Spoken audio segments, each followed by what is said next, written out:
Capítulo 2. La desconfianza que se debe tener en sí mismo. La desconfianza en sí mismo es sumamente necesaria en el combate espiritual, que sin esta cualidad o condición, no solamente no podremos triunfar contra los enemigos de nuestra santidad, sino que ni siquiera lograremos vencer las más débiles de nuestras pasiones. Siempre se cumplirá lo que dijo la profetisa Ana en la Biblia. No triunfará el ser humano por su propia fuerza. Y lo que anunció el profeta: mi pueblo dijo, soy fuerte, puedo resistir solo al enemigo, y fue entregado en poder de sus opresores. Es necesario grabar profundamente en nuestra mente esta verdad, porque sucede, desafortunadamente, que aunque en verdad no somos sino nada y miseria, sin embargo, tenemos una falsa estimación de nosotros mismos, creyendo sin ningún fundamento que somos algo que podemos, algo que vamos a ser capaces de vencer por nuestra cuenta y con las propias fuerzas. Este error es funesto y trae fatales consecuencias, y es efecto de un dañoso orgullo que desagrada mucho a los ojos de Dios. Si lo aceptamos, se cumplirá en cada uno lo que cuenta el salmista. Yo creía muy tranquilo, no fracasaré jamás, pero alejaste, oh Dios, tu ayuda de mi lado, y caí en derrota y opresión. Salmo 30. Tenemos que convencernos que no hay virtud ni cualidad ni buen proceder en nosotros que no proceda de la bondad y misericordia de Dios, porque nosotros mismos, como dice San Pablo, ni siquiera podemos decir por propia cuenta que Jesús es Dios. Toda nuestra capacidad viene de Dios, pues Dios es el que obra en nosotros el querer y el obrar. Filipenses 2:13.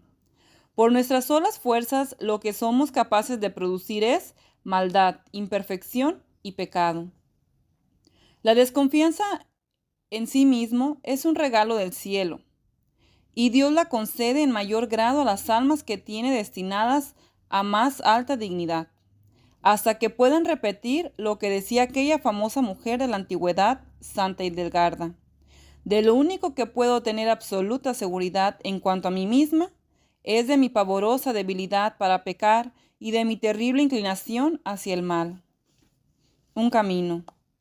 Dios lleva al alma hacia la desconfianza en sí misma, permitiendo que le lleguen tentaciones casi insuperables, caídas humillantes, reacciones inesperadas, que aparezcan en su naturaleza unas inclinaciones inconfesables, y dejándola por ciertos tiempos en una tan oscura noche el alma, que hasta para decir un Padre Nuestro siente fatiga y desgano, de manera que se llegue a adquirir la convicción de la total impotencia e incapacidad para caminar hacia la perfección y la santidad, si el poder de Dios no viene a ayudar.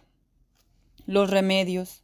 El principal remedio de los 4 que vamos a aconsejar es pensar y meditar hasta convencerse de que por las propias y solas fuerzas naturales no somos capaces de dedicarnos a obrar el bien y a evitar el mal, ni de comportarnos de tal manera que merezcamos entrar al reino de los cielos. En nuestra memoria deben estar siempre aquellas palabras de Jesús: sin mí nada podéis hacer. El segundo remedio es pedir con fervor y humildad muy frecuentemente a Dios la gracia de confiar en Él y desconfiar de nosotros mismos, porque esto es un regalo del cielo, y para conseguirlo es necesario ante todo reconocer de que no poseemos la desconfianza necesaria. Luego, convencernos de que la desconfianza en nosotros mismos no la vamos a conseguir por nuestra propia cuenta, sino que es necesario postrarse humildemente en la presencia del Señor y suplicarle por infinita bondad que se digne concedérnosla. Y podemos estar seguros que si perseveramos pidiéndosela, al fin nos la concederá. Hay un tercer remedio para adquirir la desconfianza en sí mismo, respecto a lograr conseguir por nuestra propia cuenta la santidad, y consiste en acostumbrarse poco a poco a no fiarse de las propias fuerzas para lograr mantener el alma sin pecado, y a sentir verdadero temor acerca de las trampas que nos van a presentar nuestras malas inclinaciones, que tienden siempre hacia el pecado, a recordar que son innumerables los enemigos que se oponen a que consigamos la perfección, los cuales son incomparablemente más astutos y fuertes que nosotros, y aún logran hacer lo que ya temía San Pablo. Se transforman en ángeles de luz para engañarnos. 1 Corintios 11:14. Y con apariencia de que nos están guiando hacia el cielo, nos ponen trampas contra nuestra salvación. Con el salmista podemos repetir: ¿cuántos son los enemigos de mi alma, Señor? Y la odian con odio cruel. Y no nos queda sino repetir la súplica del Salmo 12. Señor, ¿hasta cuándo van a triunfar los enemigos de mi alma? Que no pueda decir mi enemigo, le he vencido, que no se alegren mis adversarios de mi fracaso.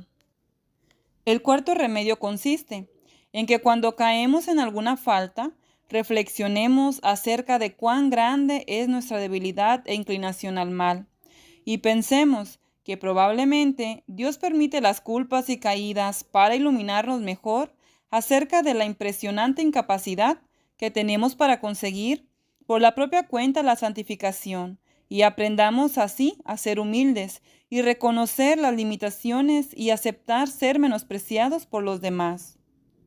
Condición sin la cual no. Si no aceptamos que nos desprecien y nos humillen, no conseguiremos jamás la desconfianza en nosotros mismos, porque ésta se basa en la verdadera humildad, la cual nunca se consigue sin recibir humillaciones, y se basa también en un reconocimiento sincero de que por nosotros mismos no merecemos sino desprecio y humillación. No aguardar para cuando sea demasiado tarde. Es mejor ir aceptando las pequeñas humillaciones que nos van llegando a causa de las debilidades y miserias cada día, y que no nos suceda como a las personas muy orgullosas y creídas que solamente abren los ojos para reconocer su debilidad y malas inclinaciones cuando les suceden grandes y vergonzosas caídas.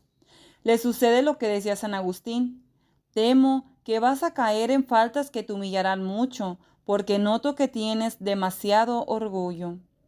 Cuando Dios ve que los remedios más fáciles y suaves no producen efecto para hacer que una persona reconozca su incapacidad para resistir con sus solas fuerzas contra los ataques del mal y conseguir su santificación, permite entonces que le sucedan caídas en pecado, las cuales serán más o menos frecuentes y más o menos graves según el grado del orgullo y presunción que esa alma tenga. Y si hubiera una persona tan exenta y libre de esa vana confianza en sus propias fuerzas, como por ejemplo la Santísima Virgen María, lo más seguro es que no caería jamás en falta alguna. Buena consecuencia. De todo esto debes sacar la siguiente conclusión: que cada vez que caigas en alguna falta, reconozcas humildemente que por tu propia cuenta, sin ayuda de Dios, no eres capaz ni siquiera de fabricar un buen pensamiento o de resistir a una sola tentación, y le pidas al Señor que te conceda su luz e iluminación para convencerte de tu propia nada y de la necesidad absoluta e indispensable que tienes de la ayuda divina. Y te propongas no presumir ni pensar vanamente que por tu propia cuenta vas a conseguir la santidad o la virtud, porque si te crees lo que no eres y te imaginas que podrás lo que no puedes, seguramente seguirás cayendo en las mismas faltas de antes y quizá hasta las cometas aún peores.